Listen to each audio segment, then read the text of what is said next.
Reporting Eagles defensive tackle Malik Jackson out for the season with the Liz Frank injury.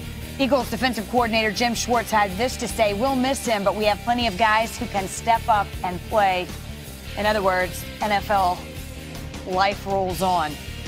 Next man up. After a brief and, let's face it, not so smooth tenure with the Raiders, Antonio Brown orchestrated his release from Oakland only to land in New England. Tom Brady spent some time with AB on Monday, his first official day as a Patriot, and had this to say about his newest wide receiver. I really enjoyed being around him. He's a very smart football player, knows how to play the game. The only thing that I know what we can do is to go out there and work at it, to meet and to communicate and get on the practice field and go through things. I'm not buying into any hype or potential. I'm into work. He's into work, and our entire offense is into doing what's in the best interest of the team, and I'm really excited to get to practice on Wednesday. Oh, look at this. Already fast friends. I would say this is a good sign, but we saw, I think, the exact same photo with Derek Carr. Sure did. The day he got to Oakland. Sure did. So, it was like Beverly Hills Cop 4. There we go. I would say caption this, but I would get in big trouble. So, all right, look. Bill Belichick on a conference call today talked about preparation with his newest Patriot. That guy, Antonio Brown. Right. Well, we'll just take it day by day. We haven't practiced yet, and so we're going through information with him like we would with any new player, like we did with offensive linemen last week, and just take it day by day and see how it goes. Get out on the practice field, and after Wednesday, talk about Thursday, and just go through the week. So see how it goes. Well, it's pretty well documented in both places that he was pretty disruptive. What makes you confident that he won't be that way here? That's the same thing you said about Randy Moss when we brought him in. So. Well, you know what? That, for once, Bill Belichick answered the question. He's right. That's true. And it worked out all right. But, well, anyway, Belichick also talked with Dolphins reporters today when asked about the so-called Patriots way. Belichick said, "I don't know if I've ever used that term. I don't know what that is." I'm not sure if he was referring to the fact that we usually say Patriot way or he was just being a smart aleck. I don't know. It doesn't really matter.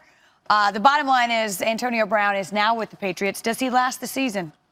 I'm putting it right out there and not wasting time.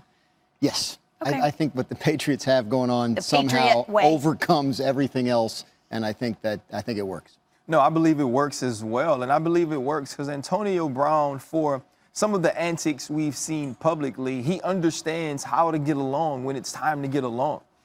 You can see some of the things he's done since leaving Pittsburgh, and you say either Mike Tomlin's great at making sure everything stays under wraps, or Antonio Brown found a way to continue to be a part of that team. And that's, maybe both. And that's what he did. And so I think there will be a hard line set on things he can and cannot do in New England, things they will and will not accept.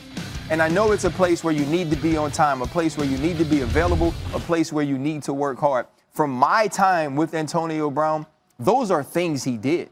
It was when the organization and when people enabled him to feel like he didn't have to do those things anymore, which he didn't for a while until it came to a head. And then everybody was like, oh, my goodness, we can't take it.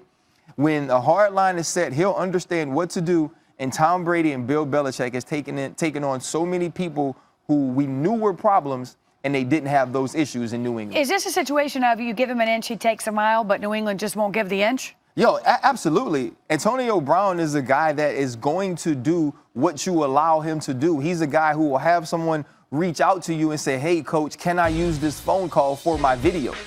That's the type of person that Antonio Brown is. Antonio Brown is the person that if you give him enough leash, he's going to stretch it as far as he can to try to get out of the yard.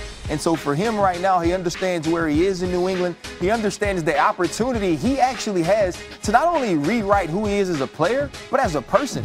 Randy Moss goes to New England and he's thought of in a certain way.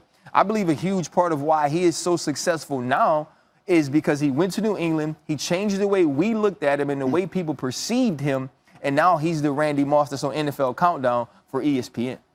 So, the question I have is, are we going to get the Instagram post from the locker room? Okay, because that's where this stuff all started. Yeah. I mean, if you go back, it was the playoff win, Mike Tomlin's up there talking as the head coach. Mm-hmm. Okay, that's where this all started. Yeah. So, do we get that? And I'm saying no.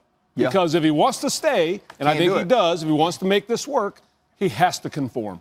It's going to be the Patriot way. It's going to be the Patriot way, Bill, is whatever you want. and that's what AB's going to do so he can play for you. Absolutely. I think the other thing is really, and maybe you can speak to this a little, Ryan, but, I mean, he saw the way that the Raiders dealt with him with regard to those fines as provocation. Right? He took that a certain way. They're out to get me. They're coming for my money. I think if you have to, if Bill Belichick and the Patriots find themselves in a position where they have to mete out some sort of discipline or exert some sort of authority over Antonio Brown, there are probably ways to do it that won't cause the kind of eruption that we saw in Oakland last week. It's all about communication. It's all about communication and having a guy know that these are the rules and that these are the consequences of doing certain things. And I don't think there's a team in the NFL that is more transparent with that than the New England Patriots are. That you know when you walk into that building, this is not everybody's going to hug. It's kumbaya and we're all friends. That's not the way that organization worked. But when he got to Oakland,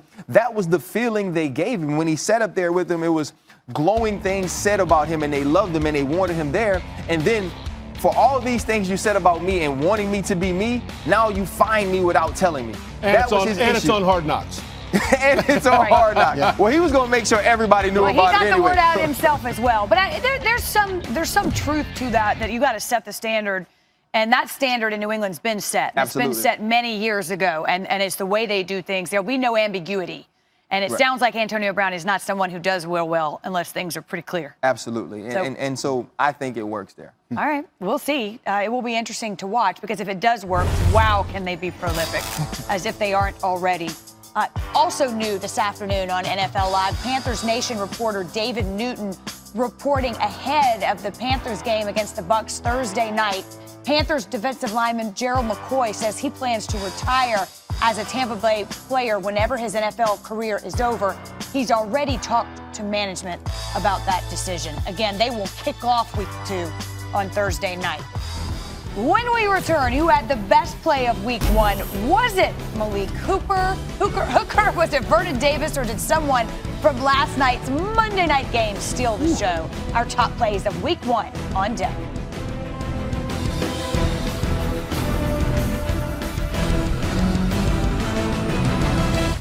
I can't even get used to saying that. You know, I feel like we are in it. All right.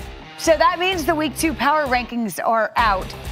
Huge shocker at the top. I'm not sure what they were thinking. But anyway, that's the Patriots. Ryan, let's start with this. Who's too low? I'm going to say the Texans. And I know people are going to say, well, the Texans lost. I don't really care. If you can have the Saints ranked at 3 and understand that Deshaun Watson and the Houston Texans were 37 seconds away from coming out of that place with the win, they have to be higher for me. I believe Deshaun Watson is going to be great. I think they can get some of those protection issues fixed. And if they do that, the offensive arsenal that they now have is going to put up a ton of points this year in the AFC South. It's interesting because it was such a glaring problem that you're right. If they get that glaring problem corrected, everything's different. The landscape changes. Who's too high? Well, as I look at it, I'm looking for a question mark.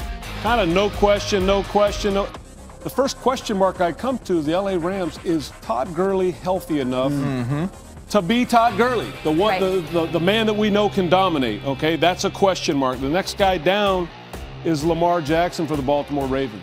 I'm curious, is he what we a legitimate passing quarterback now? Because if you add that with the feet that he has. That's scary. Oh, my goodness. Look out. All right, so we look at the top third. That makes a lot of sense in most cases. When you look at that bottom third, we're not going to talk about the Dolphins. I'm sorry. I think they're probably going to spend some time. I don't want to look at the bottom third. But I'm just going to ask this. It makes me sick when you Why are we going down there? No, we're trying to be a little optimistic and upbeat. Yeah, out of the bottom third, who can climb out? Who's got the most potential, Ryan? This offense has potential. We saw it in the fourth quarter, the Cardinals. But, the Cincinnati Bengals played a really good game against Seattle. And they got after the quarterback, and they bothered Russell Wilson. And their offense really looks all of a sudden like there's something there. So that might be my pick for a team that might be able to go from here. Maybe not all the way to there, but maybe from here to maybe this range at some point. Yeah, I think when you do look at this, to me, these two teams, the Jets and the Bengals, are the team that doesn't they don't look like they're going to be terrible all season. You saw some good things out of both of them. You expect Sam Darnold, at least I do. I expect Sam Darnold to play better. I do have some question marks without C.J. Mosley, Quinnen Williams in the walking boot. Yep. What is this defense going to look like? Because that's when that game started to go downhill for the New York Jets. Yeah, as soon as C.J. Mosley was out, to me, it was like flipping a switch. Yeah. I mean, the communication just seemed to break down. But it wasn't the same. Whenever you have a guy like that and you bring him in, he immediately becomes a leader of your defense. And Coach Del Rio understands when your signal caller leaves on defense, it's very difficult for everyone to get on the same page. And we saw a little bit of that in the second half of that game. Let the record show, by the way, the Patriots at the top. And, oh, by the way, that was before we saw Antonio Brown. But did you watch him without Antonio Brown, though? Yes, that's my point. They're so far above. We need to rank them somewhere else. They shouldn't even be in these power rankings. That's my point. I got to say this, having watched the Patriots and the Raiders play the last couple nights, it looked like the team that needs Antonio Brown the most is the Steelers. You know what? You know where I'm at when you're right? I'm with you. I am with you when you're right. I'm not saying. When you're wrong, you are on your own. I feel better about it now that Ryan says I'm right. All right, listen, Dak Prescott still looking for a new contract in Dallas. But are his endorsement deals changing his mind on what he should be asking for? Find out what